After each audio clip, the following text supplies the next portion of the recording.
Hail, hail, rock and roll. This is your host, Rosie, here to tell you all the fun things about rock and roll that you didn't know that you need to know and possibly didn't even want to know, but you will find out if you stick around. I am here to discuss, analyze, emote, fangirl, basically. Some people have hobbies that involve, like, golfing or, skiing, crochet. I don't crochet. I read books on rock stars and regurgitate factoids that nobody really cares to hear, but hopefully you do. That being said, I am no musical analyst, as in I know stuff about music as far as what I hear and the lyrics go. I'm really attuned to lyrics, but I cannot tell you what note is what. I have no technical skills for music. I can barely play guitar, but I can tell you who played what guitar. That one I haven't looked into yet. But, while it is a cool guitar, it is not near as cool as the man who was playing it.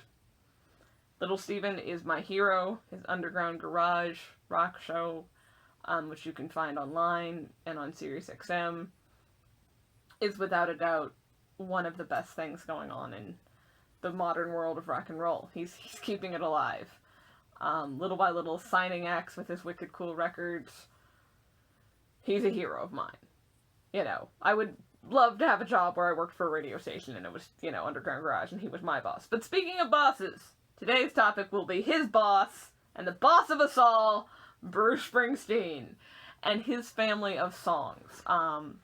To me, there are some songs that really heavily relate to each other. They all share this common thread of the car, the girl, and the getaway. The earliest of these, to my knowledge and recollection and general feelings I had towards it, is Rosalita, which is one of my favorite songs. And not just because her name's Rosie, though that's a great name. I genuinely have always loved this song. And it has all those components, which you will find more in songs like Thunder Road and Racing in the Streets and Proved All Night. You have Rosie, who is the girl. You have the car, which is a dud stuck somewhere in the mud in the swamps of Jersey. And you have trying to liberate and confiscate her because her daddy's got her locked up in her room. Fighting the parents. Such a struggle. But the next song, and the song that more matures those themes, like, people try to say that Bruce's songwriting grew up from Born to Run to The Darkness on the Edge of Town album, which is true. There's a definite maturation in his lyrics, but the seeds of that maturation were already in Born to Run. Because on Thunder Road, she's now no longer being held back by her parents. She's not locked up in her room. The girl, Mary in this case, we've upgraded from Rosie to Mary, is now dancing freely on her front porch to some Roy Orbison. But she still takes some convincing to get in that car. And in this case, it's not the physical impediments of the car isn't running because it's stuck in the mud, and mommy and daddy got you locked up in your room. It's the internal and far harder to get over components of emotions, of being scared, hesitant to run off into the blue and take a chance on romance. Which is way more relatable. Not that being held back by your parents isn't relatable, especially when you're a teenager. I mean, I felt Rosalita so hard when I was 13, The tragedy of having parents who actually didn't want to let you make horrible decisions, How dare they actually be concerned about your well-being? How backwards of them! I am completely joking. In hindsight, my parents weren't that, strict, and I was dramatic like most 13, 14-year-olds are. My world's coming to an end. I'm growing up. I might have had a point there. But, in Thunder Road, it's the internal hesitations, not being stopped from doing what you want to do by your parents, but being stopped by your own fears. And that call to show a little faith because there's magic in the night. It's like, hey, I can't, which ties in similar, like Thunder Road and Born to Run pair up really well. They're both the first song on each side of the record, and that was not an accident. And they both pair up pretty well with the whole, uh, you know, car girl getaway theme, and also addressing some of the fears. I mean, in Born to Run, and it's the male's case of, uh, we walk with me out on the wire because baby, I'm just a scared and lonely rider, and I want to know if love is real. Like it's there too. It's his perspective in that case, but the overall more adult thing where it's the trepidation about like, hey, do I want to take a risk again? Rather than when you're young and high schoolish like Rosalita is, and it's just mom and dad don't want to let me do what I want to do. So those relate. In fact, I recall reading that at one point Born to Run was conceived as sort of a concept album. So that had been an idea to sort of like follow the character's life throughout the course of the day, and Thunder Road was going to be like the opening.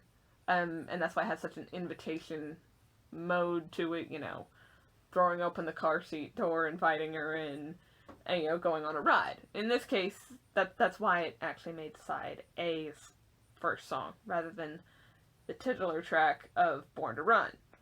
You'd think that might be on there, because it's another party anthem rocker, but they picked Thunder Road because it had that invitation to it, where the car's doors thrown open, and by the end of the song, you're riding along with Mary and Bruce to the great future and pulling out of here to win. Which leads to what I consider the sequel to Thunder Road. Like, if Bruce intended Born to Run to be a concept album, it wasn't. He scrapped that idea. But the concept of it bled very heavily into Darkness on the Edge of Town and its songs. Because by his own admission, he was considering what happens to these couples that I've put in cars. I've put like 5 couples in cars now. Where are they going? What happens to them 5 years down the road? What is their life after the getaway? And so he was considering that in a more, adult sense, because I want to say by the time he's his late 20s, it's about my age when Darkness on the Edge of Town came out, because I'm 28 now. So he's considering that whole, what are those characters that I wrote when I was 20 doing now with their lives? What does that look like? And, maybe he wrote them a little after 20. He was like 23 or so, I think, when Born to Run came out. But, point is, he's grown up. I can tell you for one, mid-20s is...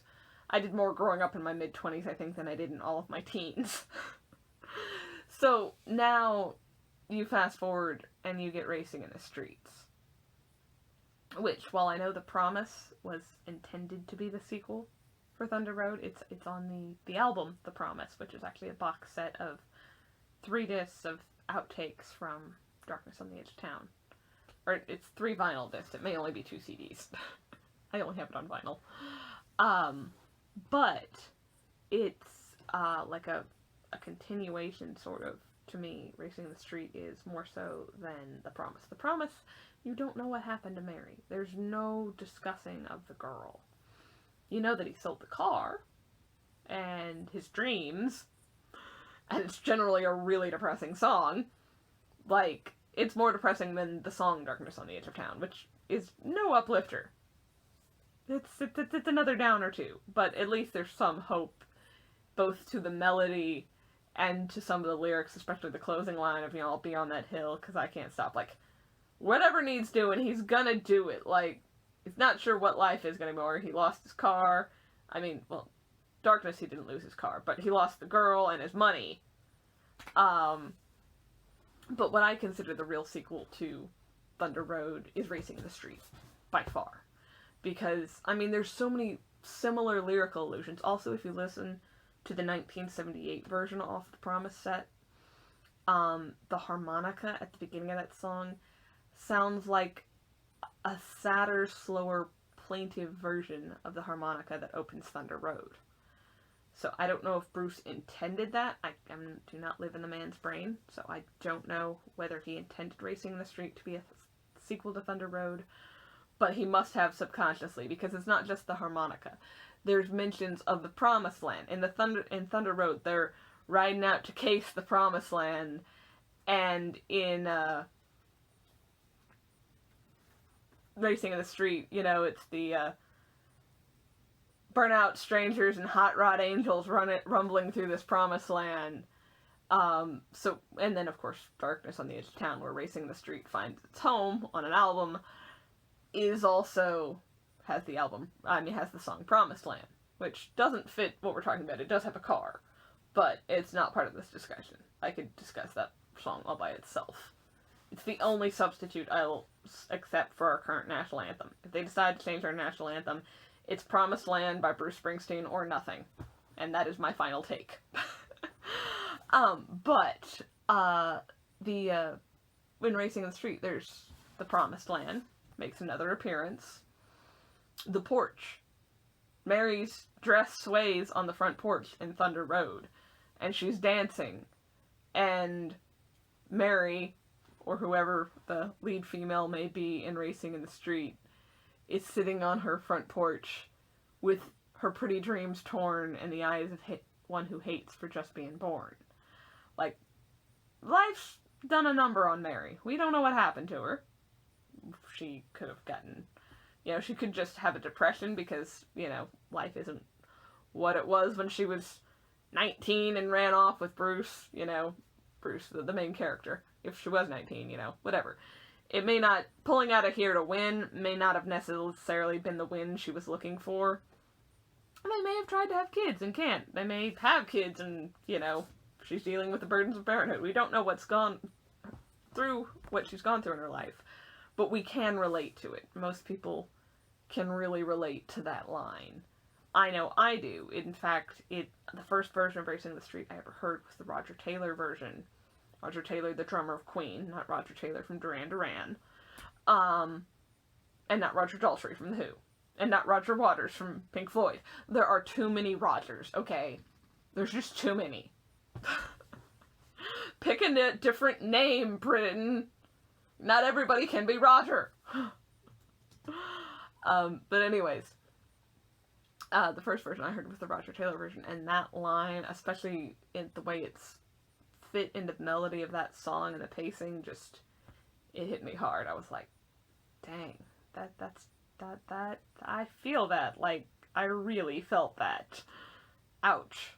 But like a therapeutic, cathartic ouch.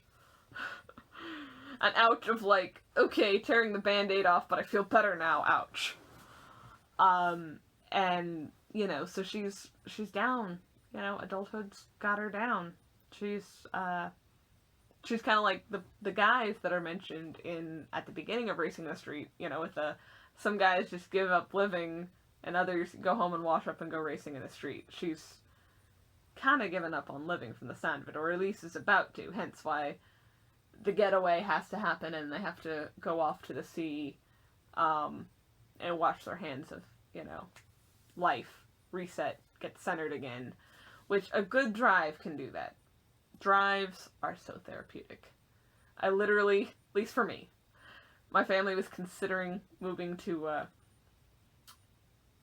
island in the Caribbean, not as exotic as it sounds, and the roads there are awful. And I was sort of like, if we move there, and if my parents move there, and I decide to move with them, I can't have long drives. And I'm like, I live in Texas. I like being able to get my car and drive 80 miles an hour or more, and just be free. It's a very freeing thing. I am an old soul. I appreciate that American muscle car metaphor for freedom feeling. And even though I have a little Honda Accord, the feeling is still the same when you roll those windows down and take that, sunroof open. So, taking a drive to the beach, ultimate catharsis, ultimate recenter, get your head back on straight, which is clearly what him and his girlfriend need to do in Racing in the Street. And so we have the porch and the promised land. And we also have the dress. In the beginning of Thunder Road, Mary's dress sways. Like a vision, she dances across, the porch that Roy Orbison plays. I think I got those lyrics mostly right. I can sing them along with a song, but, on their own, it's hard to remember all of them in the correct order. So, the dress is now no longer swaying. If you listen to the 78 version of Racing in the Street, the one that has the plaintive harmonica reminiscent of Thunder Road, you will also hear a different version of the line of all her pretty dreams are torn. In the 78 version, she sits on her porch and but girl, your pretty dress is torn. And so the dress that once was swaying to Roy Orbison on the front porch is now torn. And the dress clearly being a metaphor for her dreams, because he later changes the line to, but all your pretty dreams are torn, very much fits in, with it. And, so the dress is tattered. She's tattered. Mary's dress is seen as much weathering as Mary has. It's not shiny and new. The pulling out of here to win was not the win that they anticipated. Which is where the other song on Darkness on the Edge of Town with the car, the girl, and the getaway fits in. Which is Prove It All Night, which is sort of, it feels familiar, like related to Racing in the Street. Like it could be the same couple before or after, or just at the same time that we see them in Racing in the Street, because, it's, Prove It All Night is sort of what happens between Thunder Road and Racing in the Street. Not necessarily timeline-wise, but at some point, you have to realize the magic in the night is not enough to get you through it. You are going to have to prove it all night. You're going to have to muscle down, make the sacrifices to be with the one that you love, make the difficult decisions, ignore the voices that are telling you not to go, and do what you believe is right. Because the magic warm and fuzzies of romance are good and are necessary, but they need food. And the food to that is proving it all night. It's making the commitment and being like, you're my girl, you're my guy, whatever, we're gonna do this, and we're gonna make it work, and I love you enough that I can put up with the fact that you chew with your mouth open, damn it, or whatever it is that is just like, I don't like it, rather than being like, well, you didn't take out the trash, so I'm asking for a divorce. So, Prove It All Night is sort of the crux of what's going on in Racing in the Street, but with the optimism somewhat of Thunder Road. Like, it feels familiar to both songs. Thematically, it sort of feels like it fits, and with the characters, kind of feels like it fits Racing in the Street, but it also feels like it fits Thunder Road. And so, that's the main, really intersecting three songs. And the other thing about back to Mary's dress, going from swaying to torn, is there's also a torn garment in Thunder Road. Thunder Road, her graduation gown lies in rags at the feet of her former beaux, at least that's the gist in the song, which really feels like her giving up her, I'm dating different people, not going steady with a guy. She goes on dates with different guys. Not that she is unfaithful, she just hasn't settled down and committed to going steady with somebody, which is sort of what Bruce is asking. Leave the high school mentality. Lines, aside, sweetie. Let's pull out of here to win together and make that commitment. Which sort of leads into Prove It All Night a little bit, too. Meanwhile, in Racing the Street in the 78 version, her dress is torn, or her dreams are torn, as the later version puts it, and that dress has changed from a metaphor of high school dalliance to, her dreams, her aspirations. What gave her a joy for living is now scarred, smirched, tattered, and not in the best of shape. Hence why they gotta go make the getaway to the coast to get their heads on straight again. Which is understandable and relatable, I swear. I don't know that I would have gotten through last year being the extrovert that I am had I not been able to drive. Like, driving on the highway was the only place that life felt normal last year. I'm like, I am driving 75 miles an hour looking at wildflowers. This feels normal. I can kind of forget that the world's gone crazy because it's just me and the road. So that old soul 60s, 70s America muscle car driving, not that I have a muscle car, I wish I did, but my little Honda can go if I want it to. It's got 6 cylinders. It's kind of fun surprising other drivers when they think you've got a old Honda Accord and suddenly they're behind you. But that being the case, the drive, the whole catharsis that comes with driving and just being at peace is what, racing in the street concludes that is needed. So it's not so much a getaway from one location to another. They're not going to a cafe in Southern California, and they're not pulling out of here to win. They are literally just taking a drive to the beach to get that zen, that peace, that tranquility that being in nature, especially the ocean, for some of us, can give you, which is very relatable. So that's sort of like that family of songs. And like I said, Darkness is the purported, supposed to be the sequel to Thunder Road, but I understand why I didn't make the Darkness on the Edge of Town album. Did I say Darkness? I meant The Promise. The Promise is supposed to be the sequel to Thunder Road. I understand why I didn't make the Darkness on the Edge of Town album. Because most of Springsteen's songs, even when their characters are in really depressing, desperate situations, there's still a tone of hope. Even Darkness on the Edge of Town, there's a tone of hope. He's gonna be on that hill and, make it work somehow, whatever it is he's gonna do. He's not too optimistic about it, he's not too sure about it, but it's gonna work. And The Promise doesn't have much hope to it. It's a very depressing song. It's a wonderful song, and it is relatable when you're in or have been in circumstances where you don't feel like there's much reason to going on. But, and I was there for a while, and honestly, getting back into Springsteen, who I hadn't been listening to much since I was a teenager, helped, because the whole Show a Little Faith, There's Magic in the Night was like, hey, just because your life hasn't turned out the way you wanted it to, and you may not be the beauty, but hey, you're alright, is like, oh, so I don't have to look like Marilyn Monroe to maybe find a happily ever after, and I don't have to know exactly what I'm doing in order to be an adult. You kind of figure it out as it goes, which is somewhat revolutionary, because I'm like, I like to have a plan. Plans are nice. I like to know what I'm doing and what I'm going to do. Call it the feminine need for security or whatever, but I like to know. And adulthood doesn't give you that privilege.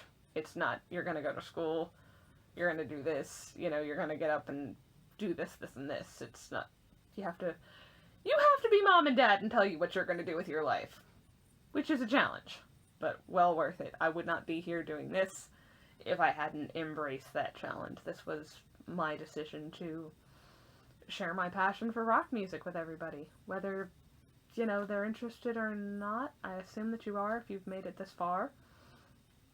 And so this is my passion. This is my hobby. I'd love to make it a job someday. I don't know that that'll ever happen. But that's not important. Making money isn't important. What's important is sharing what makes you happy with the rest of the world and trying to make them happy, because there's way too much